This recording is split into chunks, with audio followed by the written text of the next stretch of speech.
et nous allons voir le Faction Focus de Nephilim avec la Death Guard. Bienvenue à Warzone Nephilim.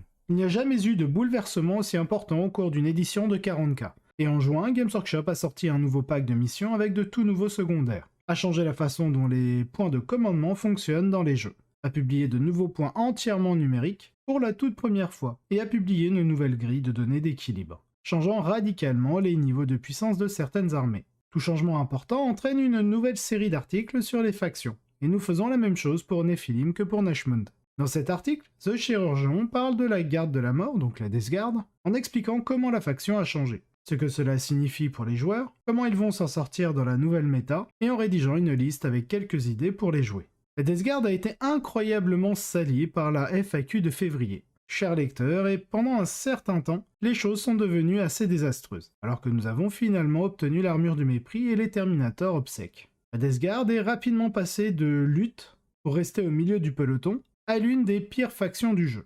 Les changements apportés par le Nephilim donnent à la faction une refonte massive, ce qui me donne à nouveau de l'espoir pour leur chance en compétition. Les changements notables. La Death Guard a reçu un double coup de poing d'amélioration secondaire et d'ajustement de points majeurs dans le manuel de Terrain Munitorum, qui rendent la faction considérablement plus forte. Amélioration des secondaires, bien que tout le monde puisse profiter de la possibilité de prendre 3 secondaires de faction, cela ne compte que si vos secondaires sont vraiment bons.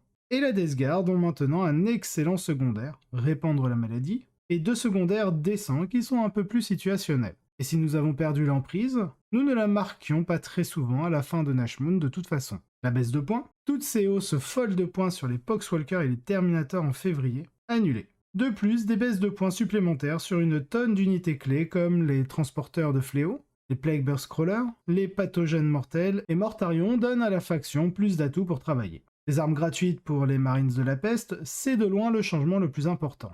Les améliorations des armes des Plague Marines sont désormais gratuites. Cela signifie qu'une unité équipée de double fléau, de double masse, de double fendoir, de double fusée et d'un champion au point puissant, qui coûtait auparavant 270 points, ne vous coûte plus que 210. J'adore ce changement car il incite les grosses escouades à prendre d'autres unités. Des Marines de la Peste complètement équipées sont une menace de mêlée très désagréable. Les changements de points de commandement, notables ici à cause du grand nombre d'armées de la Death Guard qui comptaient sur 1 ou 2 Contemptors Volkit, ces armées commenceront désormais avec 1 ou 2 CP. Pas nécessairement épuisant, mais pas idéal. Le bon côté des choses est que le Taliman est encore plus utile maintenant, et est devenu d'une certaine manière un must include. En fin de compte, la Death Guard de Nashmund a souffert d'une production de dégâts anémique et d'une trop grande lenteur à réagir rapidement aux menaces et à défier les ennemis dans le champ de bataille, ce qui les rend totalement prévisibles dans leur plan de jeu et faciles à déjouer et à éliminer malgré leur durabilité. Ils souffrent également d'une vulnérabilité aiguë aux blessures mortelles et bien que ce problème soit toujours présent, leur durabilité peut le compenser et la possibilité de prendre plus d'unités rapides et de dépistage peut les empêcher d'être éliminés du plateau. Avec ces changements, le look d'une armée de Death Guard a considérablement changé. Alors que les Terminators obsèques sont toujours une pièce précieuse du puzzle, ils ne sont plus les unités de base qu'ils étaient, mais plutôt des supports d'objectifs durables en milieu de table. Les vraies vedettes sont les Marines de la Peste qui peuvent infliger des quantités effrayantes de dégâts à des cibles plus importantes et à des hordes en utilisant le stratagème Ace of Corruption. Ils sont cependant très lents et vous devrez trouver un moyen de les faire combattre. 4 options s'offrent à vous.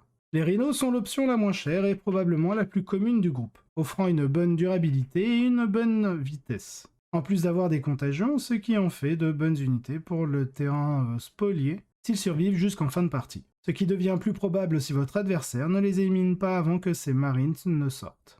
Les Dreadclaw Drop Pod vous donnent une option fiable de Dub Strike au premier tour pour planter vos guerriers en profondeur, puis restent dans les parages pour être vaguement menaçants pour les unités et véhicules ennemis par la suite. Notez qu'il est peu probable de réussir une charge de 9 pouces, même avec une relance, et qu'elles n'ont pas de contagieux. Les Thermidrills sont similaires aux Dreadclaw, mais plus dangereux et plus durables. Mais ils ne volent pas et ne peuvent pas arriver au premier tour. Ils n'ont pas non plus de contagion. Mais ce qu'ils ont, c'est une capacité de transport de 12 figurines, ce qui leur permet de contenir une unité de 10 Marines de la Peste et 1 ou 2 de vos Virions fétides, préférés pour améliorer l'unité. Le Land Raider a bénéficié d'une baisse de points, ce qui en fait une option de transport potentiellement intéressante pour la Death Guard, ou un transport endurance 8 à sauvegarde de plus avec une armure de mépris et 4 las cannon n'est pas trop minable comme moyen de transport. Cependant, il est bon de noter que le Land Raider n'a qu'un mouvement de 10 pouces et qu'il tombe à 5 pouces dès qu'il prend 8 blessures. ce qui le rend aussi lent qu'un Plague Marines. Ce n'est pas vraiment l'idéal lorsque notre besoin principal pour un transport est plus d'ajouter de la vitesse que de protéger le contenu. En gros, je pense que nous allons voir 2-3 unités de Marines de la peste dans des rhinos se frayer un chemin vers une utilisation régulière dans les armées de la Death Guard, ou 4 à 6 unités s'il s'avère que beaucoup d'unités de 5 hommes sont un meilleur jeu. Cela dépendra de la fréquence à laquelle vous aurez besoin de les booster en points de commandement pour les faire fonctionner. Le gros inconvénient ici est que vous ne pouvez mettre que 10 corps dans la plupart des transports du chaos, ce qui veut dire que vous ne pouvez pas mettre une unité complète avec des améliorations et un personnage de buffing avec eux. Mais mon point de vue ici est que ce n'est pas super nécessaire. Concentrez-vous sur l'unité comme une pièce de trade méchante. Les unités de Rhino donnent à l'armée un jeu extérieur puissant avec le soutien des Fetid Blood Drones avec leur Flèche Mower, tandis que vos Terminators, probablement 1 ou 2 unités de 5 Dashrood, peuvent tenir les objectifs centraux avec le soutien des personnages et des Poxwalkers qui font écran et tiennent les objectifs du champ arrière. En parlant de cela, les Poxwalkers sont redevenus une excellente unité à 5 points par figurine. Ils seront indispensables pour protéger vos Terminators des blessures psychiques mortelles dans certains matchs, et pour marquer le but de Spread the Sickness. Ce que vous voudrez rarement que les Marines ou les Terminators fassent. Le fait d'avoir des Poxwalkers et des Terminators objectifs sécurisés bon marché rouvre également la porte au retour des armées de Terminus Est. Et bien que sans véhicule de soutien et avec moins de PC de départ, vous compterez probablement davantage sur les hordes de Poxwalkers et les posséder comme pièces d'armée principale, plutôt que sur des Marines de la peste.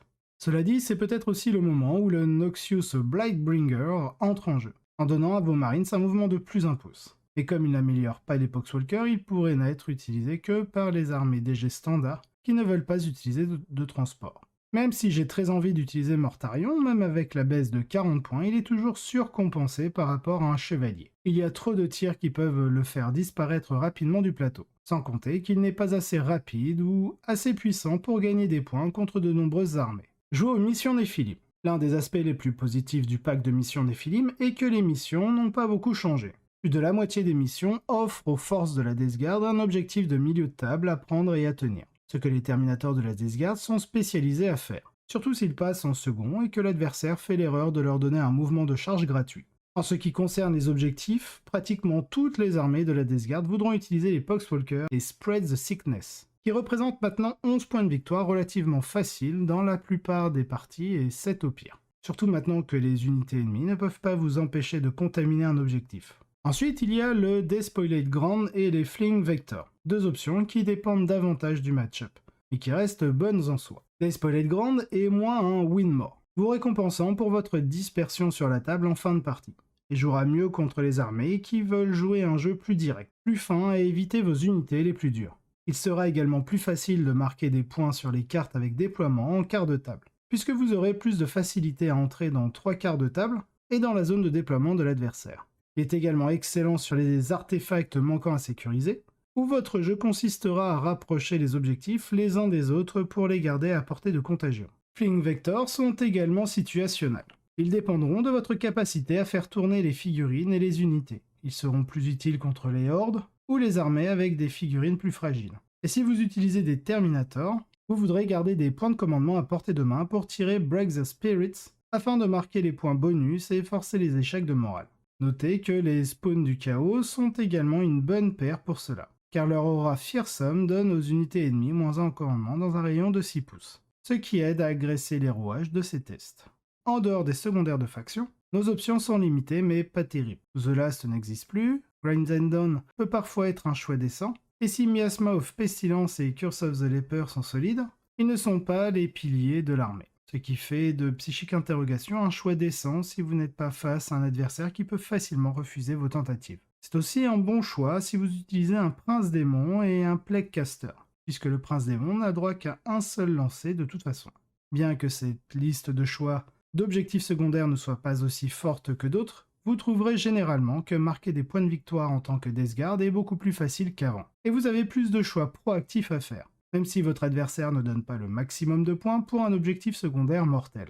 S'opposer à la méta. Les Death Guard sont toujours une armée relativement lente, mais ils sont maintenant incités à prendre les unités qui peuvent les aider à être plus mobiles, puisque ces unités peuvent maintenant être une menace crédible. Cela leur donne plus de jeu contre certaines armées, bien qu'il y ait encore des zones où ils auront du mal. Les points positifs. Les appariements qui fonctionnent pour la Death Guard n'ont pas beaucoup changé, bien qu'ils soient plus nombreux et plus positifs. Les Custodes sont toujours dans l'ensemble un match positif, et les choses ont fermement basculé du côté de la Death Guard. Disgustingly Resilient et Contagion enlèvent un avantage majeur aux Custodes. Et c'est toujours un match-up où la Death Guard peut surpasser les Custodes en nombre et voler des objectifs. La plupart des armées de marines seront également un match-up positif pour la Death Guard, où ils n'ont pas gagné assez de valeur post-Néphilim sur une base par unité. Et leur capacité à se déployer en avant avec des unités de troupes et une épée à double tranchant quand elles donnent à la Death Guard un mouvement libre. La Death Guard auront aussi plus de facilité contre les armées avec beaucoup de figurines à 1 point de vie, où ils peuvent mieux utiliser les volumes élevés de puissance de feu dégâts 1 et marquer des points pour les Fleeing Vectors. La lutte. Il y a encore de gros obstacles pour la Death Guard dans la méta, et ceux-ci seront souvent liés à la gestion de grandes unités à blessures multiples capables d'ignorer une grande partie de la puissance de feu PA0 et de se défendre efficacement en combat, après avoir subi un tour d'attaque de Marines de la peste. Les chevaliers ou les chevaliers du chaos en particulier représentent un défi pour l'armée, car il est peu probable que vous puissiez vaincre de gros chevaliers en un seul round de combat sans une aide réelle et des dés favorables. Et le prix de l'échec est de perdre beaucoup de marines et de voir le chevalier s'en aller au round suivant. Les tyrannides à gros insectes sont également susceptibles d'être un problème, en particulier dans le Léviathan. Et les Death Guard n'ont toujours aucun moyen d'atténuer les blessures mortelles, ce qui rend les matchs contre les Grey Knights et les Southern Suns très difficiles et dépend de la capacité de l'armée à utiliser les Chaos Spawn et les Rhinos pour faire écran aux dégâts. Enfin, les factions peuvent désactiver les relances pour blesser, comme les Salamanders seront également une plaie pour la Death Guard, bien que le degré de difficulté varie selon l'armée. Construire une liste. Un focus sur la faction de la Death Guard ne serait pas complet sans quelques listes, et comme d'habitude, j'ai demandé à Don Husson de passer et de fournir une liste également. Il est toujours plus orienté vers le SCU, comme toujours, mais il est enfin prêt à laisser les moteurs démoniaques sur la touche. Donc la liste de Chirurgent en inexorable, un bataillon. Il utilise un Lord of Contagion, Ferric Blight, donc ça c'est pour avoir l'amélioration de la PA-1. Après il prend la Man Reaper et l'orbe de désécration. Il a un Malignant Plaguecaster avec le Gift of Contagion et Curse of the Leper. Au niveau des troupes, on a une première unité de Plague Marines, donc 210 points. Donc on a 2, 4, 6, 7, 8, 9, 10 Marines. Tous en full stuff, hein, je présume. Great Plague Cleaver, Flay of Corruption, Mass and Axe, Mass of Contagion, voilà. Double Mailgun. Sur le chef, on a mis un Plasma Gun à Power Fist. Et puis on a un Blight Launcher ici. Je présume que ça va être la même chose, on a une autre troupe de 10 Plague Marines, donc équipée de la même manière, et une troisième unité de 10 Plague Marines équipée de la même manière. Et on retrouve 10 Poxwalker, tout nus. En élite, on a le Biologus, avec Large Contaminator, avec Chosen. On a 6 Deathshroud Terminator, un Taliman tout nu, 3 Chaos Spawn, une unité de 2 Mephitic Blight Hauler et une unité de 1 Mephitic Blight Hauler. Et en transport dédié, on retrouve 3 Rhinos du chaos. C'est la première passe sur une liste à laquelle j'aspire. L'idée générale est que les Deathshroud tiennent les objectifs de milieu de tableau. Ce pourquoi ils sont toujours excellents, tandis que les Plague Marines sans Rhino offrent une quantité significative de punch mobile pour se déplacer sur la table, soutenus par des transporteurs de fléau qui peuvent apporter leur soutien contre des cibles plus difficiles. 10 Marines de la peste équipés d'armes de mêlée peuvent frapper comme un train de marchandises et avec l'Armure of Content, ils sont assez résistants pour supporter un peu de tir de riposte même une fois qu'ils sont sortis du Rhino, surtout si vous pouvez les garder à couvert. Il y a une mise en garde à faire ici, c'est que je vais probablement tester d'abord avec 2 unités de Marines de la peste et des Rhinos, puisque j'ai 2 Rhinos et 2 escouades d'armes prêtes à l'emploi. Cela me donne 290 points avec lesquels je peux m'amuser en attendant. Et je vais probablement combler ce vide avec une autre unité de Terminator, potentiellement avec 2 x 5 Deathshroud. Et soit un Flesh Mower pour la vitesse, soit un Plagueburst Crawler pour le soutien à distance. Je ne suis pas non plus contre l'idée de faire 2 fois des Mephitic Blight Hauler ou plus de Plagueburst Crawler, et de jouer de manière plus agressive avec les Plagueburst Crawler qu'auparavant. Du côté de la liste de Don Husson, donc on a un Inexorate, toujours on a un Lord of Virulence avec le Ferric Blight, Virulent Fever en Seigneur de Guerre, un Malignant Plaguecaster, Curse of the Leper, Gift of Plague, le crâne de Glottila, Ici aussi, on va retrouver donc au total 3 troupes de 10 Plague Marines, équipées de la même manière. On a quand même une icône dans l'unité en plus, sinon on a les 2 Flay, les deux Cleaver, 2 Blade Launcher et double Melta. Et Power Fist Plasma Gun. Hein. Donc là on est à 1, 2, 3, 4, 5, là on est à 6 troupes carrément de Plague Marines. En élite, on a un Biologus avec l'Arche Contaminator, Fugaris Helm, le Plague Chosen. En attaque rapide, on a 2 x 1 Chaos Spawn. Et en transport dédié, on a 1, 2, 3, 4, 5. On a 5 Rhinos du Chaos.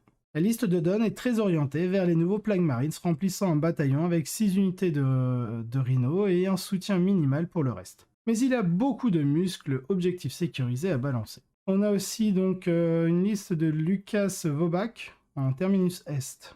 Cette liste est le premier TIWP officiel de la saison de la Death Guard de Nephilim. Lucas a mené cette liste, un résultat de 6 victoires et 1 défaite au grand tournoi des Alpes à Salzbourg en commençant à 6-0 et en perdant dans le top 8 des éliminatoires contre les Arlequins.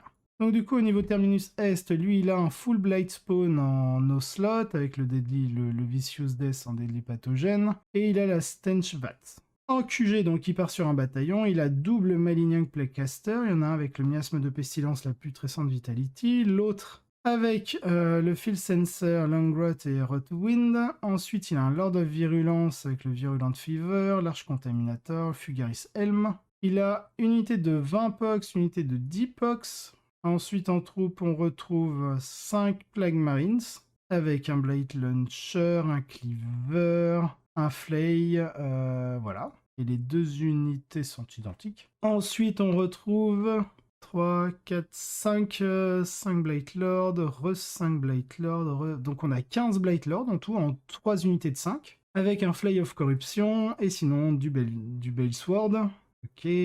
Ensuite, on retrouve 5 Death Shroud, et Rechin 5 Death Shroud, donc 10 Death Shroud, et un Taliman. Il y a un gros bémol à cette liste, c'est que l'événement Elpine a utilisé des points et des changements de table de données actualisés, mais pas les changements de construction d'armée ou les missions de Nephilim. Ce qui signifie que pendant l'événement, Lucas joue avec 9 points de commandement au lieu de 2 au départ, mais qu'il aurait gagné moins pendant la partie. Cela dit, cette liste a les caractéristiques de construction d'une liste Nephilim, et même si elle peut supprimer une relique de Nephilim, probablement les Fist Sensors, elle n'est pas incroyablement dépendante des points de commandement.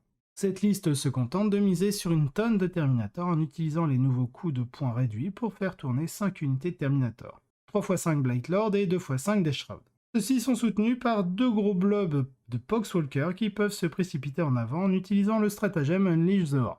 Mais ils peuvent aussi répandre la maladie si quelque chose arrive aux 2 unités de 5 Plague Marines qui peuvent se défendre contre les menaces entrantes. En conclusion, voilà qui conclut notre tour d'horizon de la Death Guard, mais nous vous en dirons plus au cours des prochaines semaines, lorsque nous aborderons chacune des factions du jeu et certaines de ses sous-factions. D'ici là, si vous avez des questions ou des commentaires, écrivez-nous dans les commentaires ci-dessous ou à l'adresse contact@gunhammer.com.